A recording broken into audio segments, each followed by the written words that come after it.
Kalian pernah nggak membuat mie instan di rumah? Tentunya kalau kalian membuat mie instan pasti harus ada langkah-langkah yang harus kalian lakukan. Nah, sebelum kalian membuat mie instan, langkah-langkah apa yang harus kalian lakukan? Kalian bisa ke depan menceritakan. Oke, coba. Oke, kalian Agus coba berdiri kalian Agus. Coba kalian Agus ceritakan langkah-langkah membuat mie instan. Coba. Yang lain coba dengarkan. Yang pertama apa yang harus kamu lakukan? Memasukkan air. Oke, yang pertama memasukkan air, kemudian Masukkan mie. memasukkan mie, kemudian Ini apa? mie goreng aja. Masukkan mie, terus habis itu Ambil piring. ambil piring. Buang. Banyak mie-nya dibuang. Buka bumbunya. Buka bumbunya. Terus Buang air. buang air mie-nya. mie-nya, terus Masukkan mie-nya di wadah. Di wadahnya. oke, masukkan mie-nya di wadah yang sudah berisi bumbu. Kemudian terakhir Baru diaduk. diaduk, terus baru dimakan. Oke, bagus. Oke, ada siapa lagi yang bisa menceritakan? Oke, coba Elik lagi sekali. Coba Elik berdiri Elik. Elik ini kuah. Nah, coba cerita gimana langkah-langkah Elik membuat mie kuah. Oke, pertama beli mie, bagus dapat mie. Terus kedua, rebus air. Terus masukkan mie ke dalam air. Terus masukkan Bumbunya. masukkan ke wadah. Dibuang. Mangkok. Terus isi bumbunya. Terus diaduk. Terus oke, bagus. Coba lagi satu. Coba Lesti. Oke, Lesti coba berdiri. Coba sebutkan langkah-langkah membuat mie instan dari satu. Nah, mie goreng satu. Oke, beli mie. Dua, rebus air. Kemudian kita bungkus mie-nya. Terus rebus mie-nya. Buka bumbunya. Taruh di wadah. Terus oke, tiriskan mie-nya. Terus nah, itu kalian sudah menyebutkan langkah-langkah membuat mie instan. Hari ini kita akan mempelajari itu ya. Kita akan mempelajari yang namanya berpikir komputasional. Kalian pernah mendengar itu? Berpikir komputasional. Pernah dengar? Belum pernah ya? Oke. Nah, sebelum itu, adapun tujuan pembelajaran yang harus kalian capai hari ini, yaitu pertama, kalian dapat menjelaskan pengertian berpikir komputasional. Nanti kalian setelah belajar, setelah pembelajaran hari ini, kalian dapat menjelaskan apa itu berpikir komputasional. Kemudian tujuan pembelajaran yang kedua, yaitu menyebutkan contoh kegiatan sehari-hari yang membutuhkan berpikir komputasional. Jadi setelah pembelajaran selesai, kalian dapat menyebutkan contoh kegiatan sehari-hari yang membutuhkan berpikir komputasional. Kemudian yang terakhir yaitu Menyusun langkah-langkah sederhana secara logis dan terstruktur.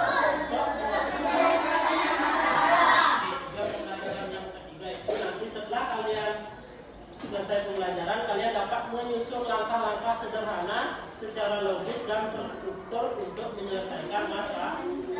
Kalian tadi contohnya membuat mie instan. Kalian dapat menyusun langkah-langkah ya yang benar bagaimana mie instan itu dibuat sampai kalian bisa Hai teman kece, coba tebak apa artinya computational thinking atau berpikir komputasional? Adakah yang bermata jeli dan melihat kata komputasional di sini? Jadi mungkin ada hubungannya dengan komputer ya? Iya, betul sekali. Jempol buat kamu yang sudah menebak dengan benar. Berpikir komputasional adalah proses berpikir untuk menyelesaikan masalah dengan efektif dan efisien. Dalam ilmu komputer, proses berpikir ini dilakukan sebelum mulai menulis coding atau pemrograman. Jika sudah direncanakan dengan baik, maka coding yang ditulis akan sesuai dengan kebutuhan dan dapat diselesaikan dengan cepat dan tepat. Tapi ternyata berpikir komputasional juga bisa dilakukan tanpa komputer dan tanpa internet loh. Malah sebenarnya kita pun sudah menerapkannya dalam kehidupan sehari-hari. Mulai dari menggosok gigi, mencatat ringkasan pelajaran, hingga menyiapkan tas untuk sekolah besok. Wah, kalau kita sudah bisa menerapkannya setiap hari, berarti kita semua sudah mahir dong. Belum tentu. Contoh-contoh tadi kan menerapkan berpikir komputasional pada masalah yang sederhana. Masih banyak nih masalah yang lebih kompleks, seperti misalnya mengatur keuangan bulanan, apa yang harus dilakukan kalau kamu tersesat di tempat baru, hingga memilih jurusan dan karir. Lalu yang lebih penting lagi, ketika kamu dewasa nanti, kamu akan menghadapi era industri 4 dan bahkan 5. Di sini kamu perlu kecakapan untuk memanfaatkan dunia digital, mulai dari mencari dan memilah informasi yang kamu perlukan, hingga menggunakan informasi itu untuk membuat keputusan penting dalam hidupmu. Menghadapi masalah kompleks kehidupan di masa sekarang dan masa depan ini mirip seperti merencanakan coding yang sudah dibahas sebelumnya. Kuncinya adalah memahami masalah dengan tuntas dan mencari cara menyelesaikan yang efektif dan efisien. Nah, kalau begitu, bagaimana agar kita bisa berpikir komputasional? Sekarang kita bahas ya, 4 landasan dari berpikir komputasional. Yang pertama, dekomposisi. Dekomposisi artinya membagi masalah kompleks ke bagian yang lebih kecil agar mudah diselesaikan. Misalnya, kamu ditunjuk jadi ketua panitia lomba 17-an. Maka, untuk memudahkan pelaksanaan, kamu bisa menunjuk panitia bagian acara, konsumsi, publikasi, keamanan, dan lainnya. Yang kedua, pengenalan pola. Artinya mencari kesamaan dan pola di antara bagian-bagian masalah kompleks yang sudah dipecah. Misalnya, kamu hendak melipat dan menyimpan jemuran di rumah, maka kamu perlu bisa mengenali jemuran milik ayah, ibu, kamu, adik, dan milik bersama seperti spray, handuk, dan lainnya. Ini karena jemuran-jemuran itu perlu disimpan di tempat yang berbeda. Yang ketiga, abstraksi. Artinya fokus pada informasi yang penting saja, mengabaikan detail yang tidak diperlukan. Misalnya, kamu hendak menceritakan pengalamanmu berwisata ke luar kota. Tentunya kamu mengalami banyak hal, dari mulai berangkat di bus, berfoto bersama, makan di restoran, menginap di hotel, hingga perjalanan pulang. Tapi nggak mungkin kan kamu ceritakan semua kejadian dengan detail pada teman-temanmu. Pasti mereka bosan kalau kelamaan. Jadi kamu harus menyaring beberapa kejadian yang menarik saja untuk diceritakan pada teman. Yang terakhir, algoritma. Artinya membuat langkah-langkah penyelesaian atau membuat aturan yang diikuti untuk menyelesaikan masalah. Misalnya, kamu diberi daftar belanja di supermarket oleh ibu. Ada minyak goreng, telur, roti, sayur, dan kopi. Lalu kamu harus buru-buru karena ibu sudah mau memasak dengan minyak goreng itu. Nah, kalau seperti ini, satu cara yang efisien misalnya mulai dengan mengambil barang yang paling dekat dari pintu masuk hingga terakhir yang paling dekat dengan kasir.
Misalnya masalahnya pergi ke sekolah.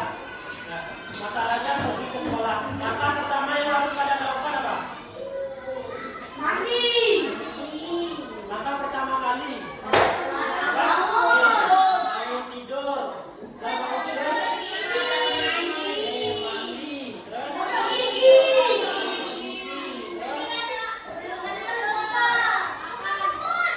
bersihkan tempat tidur.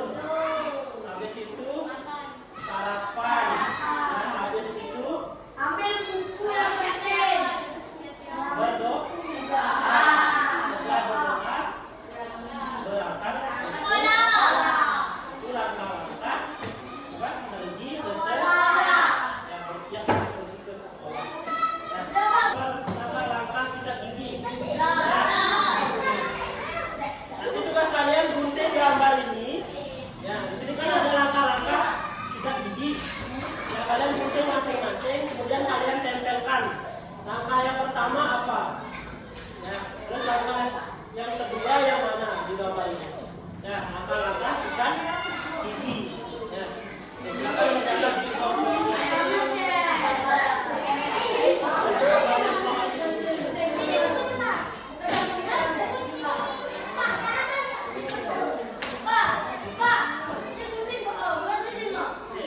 Nanti yang di atas itu ditempel gambar yang di bawahnya. Ya, langkah yang pertama yang mana?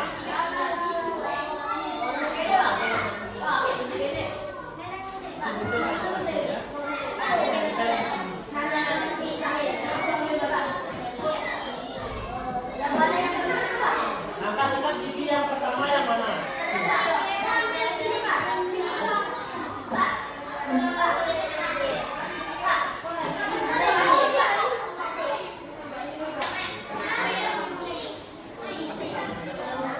Ada satu yang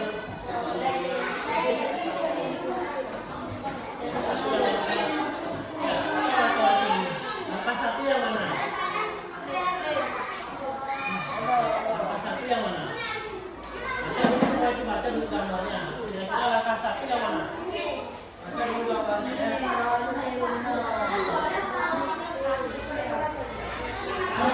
Satu aja yang ini.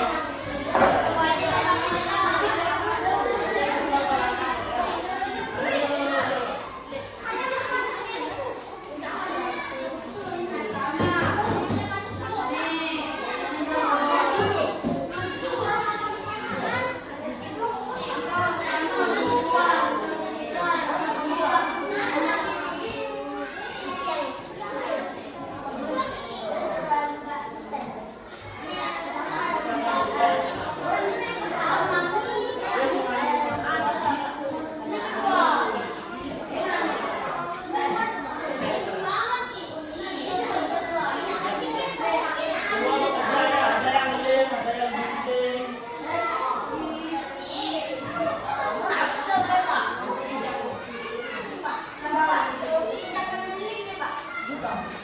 Kerja apa pakai meja jangan. Satu aja satu.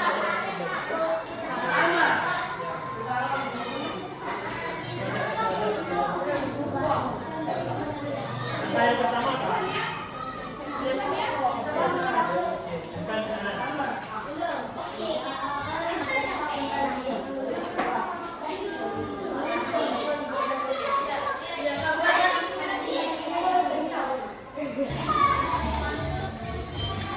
Sudah semua selesai?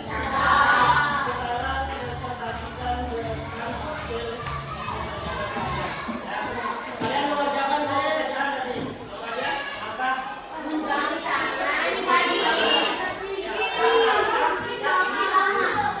sana kalian sudah diberikan kartu bergambar tentang langkah-langkah sikat gigi dan mencuci tangan. Nah, kalian susun langkah-langkah tersebut menjadi langkah yang benar. Ya. Oke, kelompok siapa yang mau di depan? Oke, kelompoknya Eli dulu, kelompok 3. Silakan ke depan bawa pekerjaannya.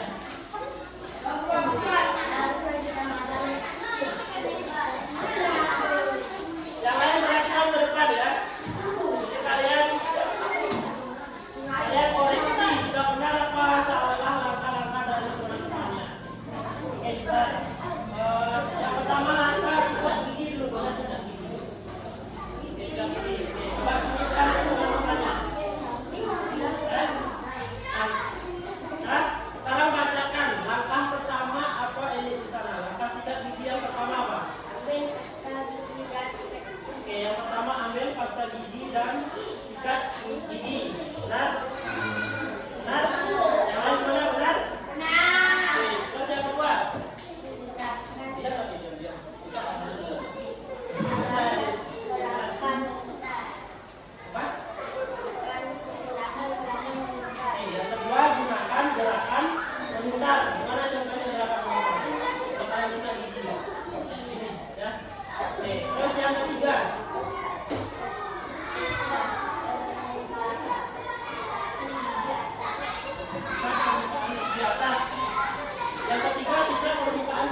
Misalnya langkah-langkah mencuci tangan. Yang pertama apa?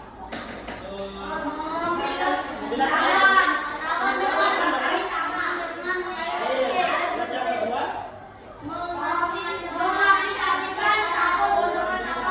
Terus yang ketiga? Terus yang keempat? Terus yang kelima? Bilas. Kemudian yang terakhir? Langkah-langkah ini kan sudah berurutan. Ya. Bisa nggak langkahnya itu misalnya yang pertama kalian basahi tangan dengan air. Kemudian langkah keduanya keringkan tangan kalian. Terus yang ketiga ambil sabun. Bisa nggak langkahnya kayak gitu? Bisa nggak? Nah, ya itu langkahnya sah. Ya, jadi kalian itu harus secara berurutan. Ya, nggak boleh kalian misalnya kalian pergi ke sekolah misalnya. Boleh nggak kalian langsung mandi tanpa kalian bangun dulu? Bisa nggak? Bisa. Pasti kalian harus bangun dulu, kemudian habis itu mandi. Setelah mandi bisa nggak kalian langsung sembahyang dulu? Nah, ya pasti kalian harus mandi harus menggunakan air dulu. Ya, nah jadi itu. Nah kalian dalam menyelesaikan masalah itu harus secara berurutan. Kalian itu menyelesaikan masalah itu dengan langkah satunya apa? Sama dengan kalian menyelesaikan soal matematika misalnya. Langkah satunya apa yang harus kalian lakukan? Pahami dulu soalnya, ya. Setelah itu kerjakan soalnya. Habis itu jawab langsung soalnya, ya. Nah, di dalam kehidupan kalian sehari-hari, setiap kalian menyelesaikan masalah, kalian harus menggunakan langkah-langkah yang berurutan. Nah, karena Bapak tanya kepada kalian, berpikir komputasional ini kan berkaitan dengan komputer. Kalian tahu komputer? Kenapa komputer itu harus diberikan instruksi yang jelas? Kalian pernah menggunakan komputer? Pernah menggunakan laptop? Kenapa kalian harus memberikan instruksi yang jelas kepada laptop itu? Nah, kalian kalau mau menghidupkan laptop, kalian harus menekan tombol apa namanya? Tombol on/off atau tombol power. Ya, bisa nggak kalian langsung buka laptop langsung pakai? Bisa nggak? Bisa apa tidak? Tidak. Ya, setelah buka laptop, kalian hidupkan dulu laptopnya, ya. Habis itu baru kalian cari program yang lain. Nah, bisa nggak komputer itu dikasih perintah yang sembarangan? Bisa? Tidak bisa. Ya, jadi komputer itu harus diberi perintah secara berurutan, ya, agar laptop itu bisa digunakan dengan baik. Nah, oke. Nah, itu untuk pembelajaran hari ini, ya. Nah, terakhir mari kita simpulkan sama-sama pembelajaran hari ini. Apa yang kalian dapat simpulkan hari ini? Pembelajaran hari ini. Apa itu berpikir komputasional tadi?